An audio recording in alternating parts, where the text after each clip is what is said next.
नमस्कार दोस्तों, मैं विपिन भाटी आज लेकर आया हूं भारत में उगाई जाने वाली फसलों के संबंध में बहुत सारे इंपॉर्टेंट प्रश्न और जानेंगे कौन सी फसल कब बोई जाती है, रबी की फसल, खरीफ की फसल और जायद की फसल के बारे में, और कौन सी फसल का उत्पादन किस राज्य में अधिक होता है और उनका क्रम क्या है उत्पादन का, या कौन सा फसल किस देश में सर्वाधिक उत्पादन किया जाता है। इसके बारे में हम इस पूरी वीडियो में जानेंगे। इन सबसे संबंधित आपकी परीक्षा में एक या दो प्रश्न अवश्य आते हैं। जानने के लिए पूरा वीडियो अवश्य देखें, काफ़ी रोचक चीज़ें इसमें इंक्लूडेड रहेंगी और एक ही वीडियो में आपकी काफ़ी चीज़ें रिवाइज भी हो जाएंगी। चैनल को सब्सक्राइब करना ना भूलिए, क्योंकि मैं पढ़ाते वक्त आपसे कहना भी भूल जाता हूं और आप भी भूल जाते हैं। जब तक आपकी परीक्षा आती है तब तक के लिए इस चैनल को सब्सक्राइब जरूर कर लीजिए, बाद में आप बेशक इसको अनसब्सक्राइब कर सकते हैं। आपके लिए एक ये छोटा सा प्रयास है आपके भाई का, तो प्लीज़ हमारे साथ में जुड़ जाइए। चलिए शुरू करते हैं ये प्यारा सा रोचक सा वीडियो। यहाँ पे देखिए, जो कृषि फसल वर्ष होती है भारत में, वह 1 जुलाई से और 30 जून तक चलती है।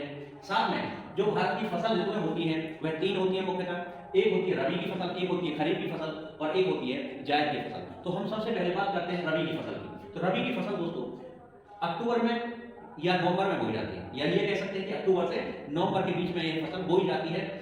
और इसका जो बोने का टाइम होता है वह शीत मानसून का टाइम होता है, यानी कि रबी की फसलें जब बोई जाती हैं तो वह शीत मानसून के टाइम में बोई जाती हैं और इनको जो काटा जाता है वह मार्च से अप्रैल के बीच में काट लिया जाता है। अगर हम बात करें रबी फसल की, तो रबी जो है यह एक अरबी का शब्द है।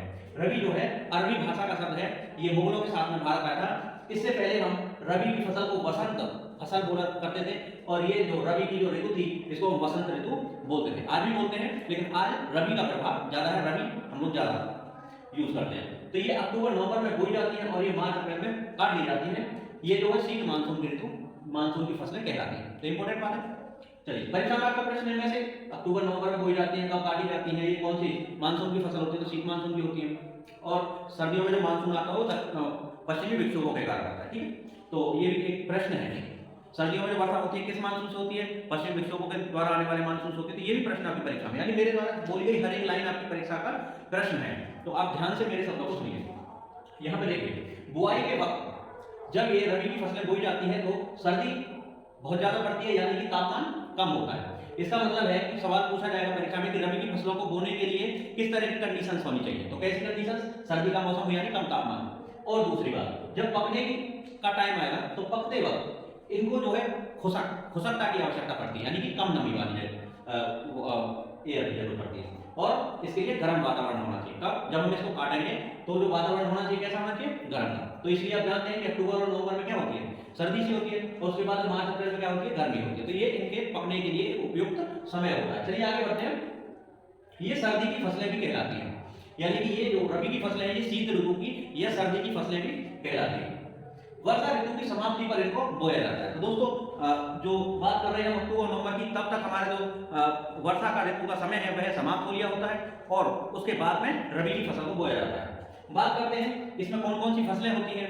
तो इसमें गेहूं होता है, जौ होता है, तोरिया का मतलब तोरई नहीं है, तोरई अलग है, वो एक सब्जी होती है, लेकिन ये तोरिया है जिसको लाई बोला जाता है, लाई बोला जाता है।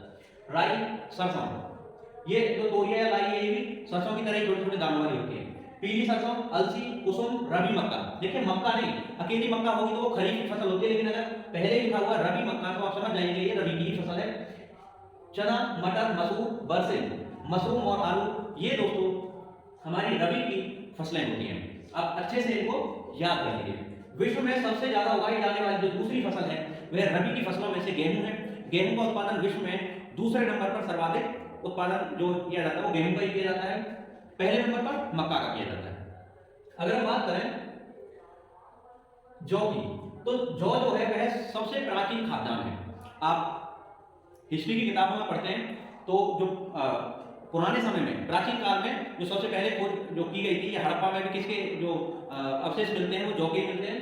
तो जौ जो है सबसे प्राचीन खाद्यान्न है। और आपने देखा होगा धार्मिक संस्कारों में भी जौ का उपयोग किया जाता है और जौ का एक दूसरा नाम होता है संस्कृत में यव ही जौ है। तो आपको परीक्षा में ये भी पूछा जाता है कि जो वैदिक काल में जौ का क्या नाम था, तो वो यव था। ये भी प्रश्न आता है कि सबसे प्राचीन खाद्यान्न कौन सा है, तो वो भी जौ था। ये भी प्रश्न आ सकता है कि जो सबसे प्राचीन, सबसे पहले जो मानव ने खाद्यान्न यूज किया था वो कौन सा था? जौ ही था। और उसके बाद में हम बात करते हैं गेहूं उत्पादक देश की। तो गेहूं उत्पादन में सबसे ज्यादा जो है चीन करता है सबसे ज्यादा उत्पादन, उसके बाद में भारत करता है और उसके बाद में अमेरिका करता है। तो मेन चीज आ गई सबसे पहला या हमारा नंबर। तो सबसे पहला तो हो गया चीन का स्थान और हमारा जो नंबर आता है वो दूसरे नंबर का आता है गेहूं के उत्पादन में। और दोस्तों जो हरित क्रांति थी उसमें खाद्यान्न उत्पादन के लिए काफी प्रयास किए गए थे। तो आपको ध्यान रखना चाहिए कि गेहूं के उत्पादन में सर्वाधिक वृद्धि देखी गई थी और दूसरे नंबर पर जो वृद्धि देखी गई थी उत्पादन में वो चावल के उत्पादन में देखी गई थी। बहुत ही महत्वपूर्ण क्लास होने जा रही है, वीडियो को अंत तक जरूर देखिए, इसमें से आपके बहुत सारे डाउट्स क्लियर होंगे और आपको बहुत अच्छी नॉलेज इस वीडियो से आप प्राप्त करेंगे। तो यहाँ पे देखिए गेहूं उत्पादक देश आपने देखा सबसे ज्यादा गेहूं उत्पादन होता है चीन में, उसके बाद में भारत में और उसके बाद में अमेरिका में होता है। गेहूं उत्पादक राज्यों की अगर हम बात करें तो दोस्तों यूपी में सबसे ज्यादा गेहूं उत्पादन होता है, उसके बाद में गेहूं उत्पादन में स्थान है पंजाब का, उसके बाद में हरियाणा का है और चौथे नंबर का आता है आपका एमपी। तो जो यूपी का आता है वो पहला नंबर आता है, दूसरा पंजाब का, तीसरा हरियाणा और चौथा एमपी का आता है। तो ये जो थी ये सारी जानकारी हमारी रबी की फसलों से संबंधित थी। इसमें आपके जितने भी इंपोर्टेंट प्रश्न बनते हैं वो सारे हमने डिस्कस किए हैं। अब चलते हैं खरीफ की फसल की तरफ और इसका भी पोस्टमार्टम करते हैं, किस किस तरह से ये बोई जाती है, कब ये काटी जाती है और कौन सी इसकी मुख्य फसलें हैं या परीक्षा की दृष्टि से आपकी परीक्षा में कौन से प्रश्न आते हैं वो हमने इसमें इंक्लूड किए हैं। तो देखिए वीडियो को आगे, यहाँ पे देखिए खरीफ फसल जो बोई जाती है वो जून से जुलाई में बोई जाती है। ये वही महीना है जब आपका मानसून आता है, यानी कि मानसून आने के टाइम पे यानी कि वर्षा की शुरुआत में ही कौन सी फसल बोई जाती है, खरीफ की फसल बोई जाती है। यानी कि इनको शरद ऋतु की फसल भी बोलते हैं। क्यों बोलते हैं शरद ऋतु की फसल? क्योंकि इनकी जो कटाई होती है वो किसमें होती है? सर्दियों में होती है। यानी कब होती है? सितंबर से अक्टूबर में जो खरीफ की फसल है उनकी कटाई होती है। इनमें देखिए इनको ग्रीष्म काल की फसल भी बोला जाता है या सावनी भी बोला जाता है, क्योंकि सावन का महीना जो होता है वो कौन सा करता है, किसके साथ में? जून जुलाई के साथ में। तो इसलिए इनको क्या बोला जाता है? सावन की फसल भी बोला जाता है, सावनी भी बोला जाता है। और अरबी में जो शरद ऋतु का या खरीफ का जो मतलब होता है वह होता है पतझड़। यानी कि जब ये काटी जाती है, जब शरद ऋतु का आगमन होता है तो उस समय पे पतझड़ यानी वृक्षों के पत्ते झड़ जाते हैं, इसलिए इसको क्या बोला जाता है? पतझड़ की फसल भी बोला जाता है। तो आपने देखा कि जून जुलाई में खरीफ की फसल बोई जाती है और सितंबर अक्टूबर में काट ली जाती है। ये वही समय है जब हमारे देश में जो मानसून आता है वह दक्षिण पश्चिम ग्रीष्म मानसून आता है।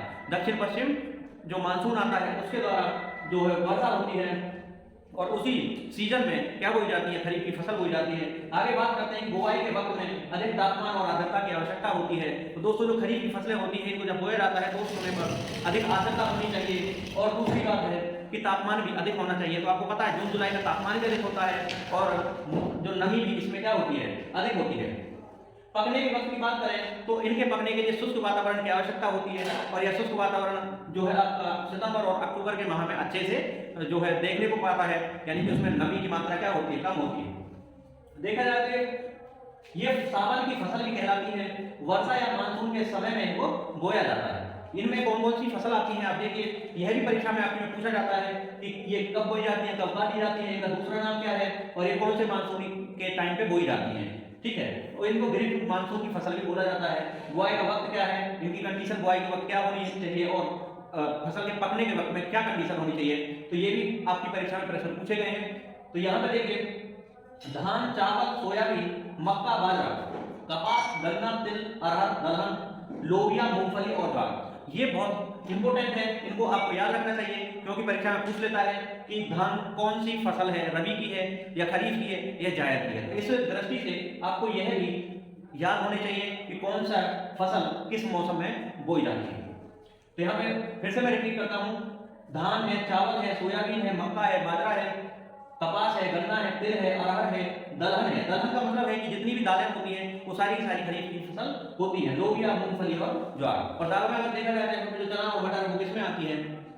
चना, मटर और मसूर ये आपकी रबी में आती है। और इनके अलावा बाकी जितनी भी है, अरहर हुआ, उड़द हुआ, मूंग हुआ, ये सारी आपकी खरीफ की फसल होती है। देखिए बात करें इंपोर्टेंट प्रश्न जो आपकी परीक्षा में आता है, मक्का से संबंधित आ जाता है कि सर्वाधिक जो उत्पादन होता है खाद्यान्न का पूरे विश्व में वो कौन सी फसल का होता है, तो वह होता है मक्का का। और दूसरे नंबर पर मैंने बताया होता है गेहूं का और तीसरे नंबर पर मैंने बताया होता है चावल का। तो सर्वाधिक उत्पादन जो होता है वह मक्का का होता है, दूसरे नंबर पर गेहूं का, तीसरे नंबर पर चावल का होता है। तो मक्का जो है सर्वाधिक अमेरिका में होती है और उसके बाद में चीन में होती है, यानी पहले नंबर पर अमेरिका है और ये जो दूसरे नंबर पर चीन है। राज्य की अगर बात करी जाए तो कर्नाटक में सबसे ज्यादा मक्का बोई जाती है, उसके बाद में मध्य प्रदेश में बोई जाती है, उसके बाद में बिहार में बोई जाती है। यानी पहले स्थान पर कर्नाटक है, दूसरे पर मध्य प्रदेश और तीसरे पर बिहार आपका राज्य होता है। मक्का विश्व में उगाया जाने वाला सर्वाधिक खाद्यान्न है, जबकि धान तीसरे स्थान पर आता है, यानी चावल का उत्पादन तीसरे नंबर पर आता है और दूसरे नंबर पर गेहूं आता है। अब ये सारे प्रश्न आपकी परीक्षा में पूछे गए प्रश्न हैं, तो आपको इनको जो है अच्छे से ध्यान रखने की जरूरत है। और बाकी भी इंपॉर्टेंट चीजें अभी हम डिस्कस कर रहे हैं, वीडियो को अंत तक जरूर देखिए। यहाँ पे देखिए सोयाबीन की अगर हम बात करें तो कौन से राज्य में सर्वाधिक उत्पादन होता है, तो वह है मध्य प्रदेश, यानी कि एमपी, मध्य प्रदेश में सोयाबीन का उत्पादन सर्वाधिक होता है भारत के अंदर। और अगर बात करें मूंगफली की, तो मूंगफली का उत्पादन सर्वाधिक होता है गुजरात के अंदर। ये आपकी परीक्षा में पूछे गए प्रश्न है। अगर मूंगफली के देश की बात करें तो सर्वाधिक होता है चीन के अंदर और दूसरे नंबर पे आता है भारत, यानी कि पहले नंबर पर मूंगफली उत्पादन में चीन है और दूसरे नंबर पर भारत आता है। अगर हम चावल की बात करें, भारत में कौन सा राज्य सर्वाधिक उत्पादक है, तो वह है पश्चिम बंगाल। ये प्रश्न आपकी परीक्षाओं में बहुत ज्यादा पूछा जाता है, चावल उत्पादक सर्वाधिक जो राज्य है वह है हमारा पश्चिम बंगाल।